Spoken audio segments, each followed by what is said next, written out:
লোকসভাৰ নিৰ্বাচনৰ প্ৰাক্ষণত চৰ্চাত যোৰহাট লোকসভা সমষ্টি কিন্তু যোৰহাটত এতিয়া অকলশৰীয়া গৌৰৱ গগৈ কংগ্ৰেছ বিধায়কে যোৰহাট লোকসভা সমষ্টিত গৌৰৱ গগৈক সহযোগ কৰা নাই নেকি কাৰণ অখিল গগৈয়ে তুলিছিল বিস্ফোৰক অভিযোগ গৌৰৱ গগৈক জিকাবৰ কাৰণে কংগ্ৰেছ দলে কোঅৰ্ডিনেশ্যনটো ইয়াতকৈ আৰু বেছি ভাল কৰিব বাকি নাজিৰাৰ বিধায়ক আৰু তিতাবৰৰ বিধায়কে তেনেকৈ লিড দিবলৈ কেনেকৈ কাম কৰিছে মই নাজানো তো মই আশা কৰিম যে তেখেতসকলেও কাম কৰিব অখিল গগৈৰ সুৰতে সুৰ মিলাইছিল বীৰ লাচিত সেনাৰ নেতা শৃংখল চলিহাই বিৰোধী ঐক্যমঞ্চত খন্তি মাৰিলে গৌৰৱ গগৈ হাৰিব আমি কম চিপ্ৰাং পাৰ্টি যোনে যোনে কোঅৰ্ডিনেট কৰা নাই গৌৰৱ গগৈ চিপ্ৰাং মাৰিছে প্ৰথমতে যেতিয়া গৌৰৱ গগৈ নাম ওলাইছিলে গৌৰৱ গগৈ এটা ঢৌ আছিলে সেই ঢৌটো ইমানেই চিপ্ৰাং মাৰিলে এই ঢৌটো বৰ্তমান প্ৰশ্ন হৈ গ'ল যদি চিপ্ৰাংময় ৰাজনীতি বিৰোধী ঐক্যত হয় তেনেহ'লে তেওঁ জয়ৰ আশাটো ক্ষীণ এইবাৰ অখিল গগৈৰ ভাষ্যক সমৰ্থন এসময়ত বিৰোধী ঐক্যত থকা আম আদমি পাৰ্টিৰ সভাপতি ভৱেন চৌধুৰীৰ ডেফিনেটলি যদি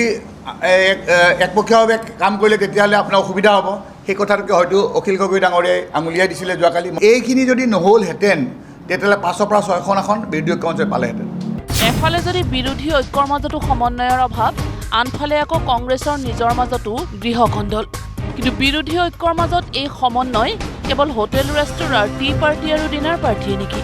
সেয়েহে মুখ্যমন্ত্ৰীয়ে সুধিলে নিৰ্বাচনৰ পূৰ্বে খুব লম্ফজম্ফ কৰা তিনি গগৈ এতিয়া ক'ত কোনে কাক খন্তি মাৰিছে ভগৱানেহে জানে না খন্তিটো নামাৰে কিন্তু মাৰি এতিয়া কিয় আছে ইজনে সিজনৰ তাত যাব লাগে প্ৰচাৰ কৰিব লাগে মইতো বিচাৰোঁ যে লুৰিণজ্যোতি গগৈৰ কাষত গৈ বাকী দুই গগৈ থিয় হওক বাকী দুই গগৈৰ কাষত গৈ বাকী দুই গগৈ থিয় হওক এতিয়া ক'ত গ'ল তেওঁলোক আমিহে বিচাৰি আছোঁ তেওঁলোকে যিহেতু তিনি গগৈ কৈ আছিল আজি অন্ততঃ বিপদৰ সময়ত তিনি গগৈটো একলগ হ'ব লাগে গতিকে খন্তি নামাৰে কি বা মাৰি আছে ভগৱান জানে আনহাতে কংগ্ৰেছৰ নিজৰ মাজতে খোৱা কামোৰা অব্যাহত ধুবুৰীত ৰকিবুল হুছেইনৰ প্ৰাৰ্থিত্বৰ বিৰোধিতা কৰি লোকসভা সমষ্টিৰ অন্তৰ্গত বিভিন্ন কংগ্ৰেছ নেতাসকলে পদত্যাগ কৰিছে এইবাৰ ৰকিবুল হুছেইনৰ বিৰুদ্ধে গুৰুতৰ অভিযোগ কংগ্ৰেছ বিধায়ক আব্দুৰ ৰছিদ মণ্ডলৰ ধুবুৰী লোকসভা সমষ্টিৰ অন্তৰ্গত পশ্চিম গোৱালপাৰাৰ বিধায়ক আব্দুৰ ৰছিদ মণ্ডলে ক'লে ৰকিবুল হুছেইনে তেওঁক অৱমাননা কৰিছে বাকী ধুবুৰী লোকসভাৰ প্ৰাৰ্থীগৰাকীয়ে তেখেতে দেখা গৈছে যে মোক তেখেতৰ নিৰ্বাচনী প্ৰচাৰত বিচৰা নাই তেখেতৰ নিৰ্বাচনী কাৰ্যসূচী আদিত তেখেতে মোক নজনায়ো ইয়াতে মোৰ ঘৰৰ পদূলিতে যি সভা হৈ আছে মই গম পাইছোঁ কিন্তু মোক কোনো ইনফৰমেশ্যন দিয়া নাই বেনাৰ পোষ্টাৰ তাত মোৰ ফটো তাত নাই গতিকে মই ভাবোঁ যে এইটো মোৰ কাৰণে এটা অপমান যে মই বিধায়ক হিচাপে এইটো মই অপমান বোধ কৰোঁ য'ত অপমান খাবলৈ কোনে যাব আপোনাক নিমন্ত্ৰণ দিয়া নাই না মোক মাতাও নাই আৰু বৰঞ্চ এইটো ইনডাইৰেক্টলি অপমান কৰি আছে যি গ্ৰুপে মোক অপমান কৰি আছে সেই গ্ৰুপৰ লগত মই লগ কেনেকৈ হওঁ দলৰ মাজতে অপমান কৰি আছে কাৰণ ৰকিবুল হুছেইন ডাঙৰীয়াক মই চিনি পাবলৈ বাকী নাই 2011 চনতে তেখেতে চেষ্টা কৰিছিল মোক বিৰত ৰখাৰ কাৰণে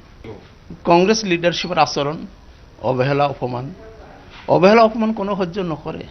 সেয়েহে ৰছিদ মণ্ডলৰ হুংকাৰ কংগ্ৰেছ মানে ৰকিবুল হুছেইন নহয় ৰকিবুলৰতো কংগ্ৰেছ মানে ৰকিবুল হুছেইন নহয় কংগ্ৰেছ মানে ৰকিবুল হুছেইন নহয়তো কেইবা কৌটি কংগ্ৰেছীৰ মাজত ৰকিবুল হুছেইন এজন এনেদৰে এতিয়া কংগ্ৰেছৰ গৃহকণ্ডল আৰু বিৰোধী ঐক্যমঞ্চৰ ভাৰসাম্যহীনতা এই সকলোবোৰে দুদুল্যমান কৰি ৰাখিছে কংগ্ৰেছ প্ৰাৰ্থীসকলক ব্যুৰ' ৰিপৰ্ট নিউজ লাইভ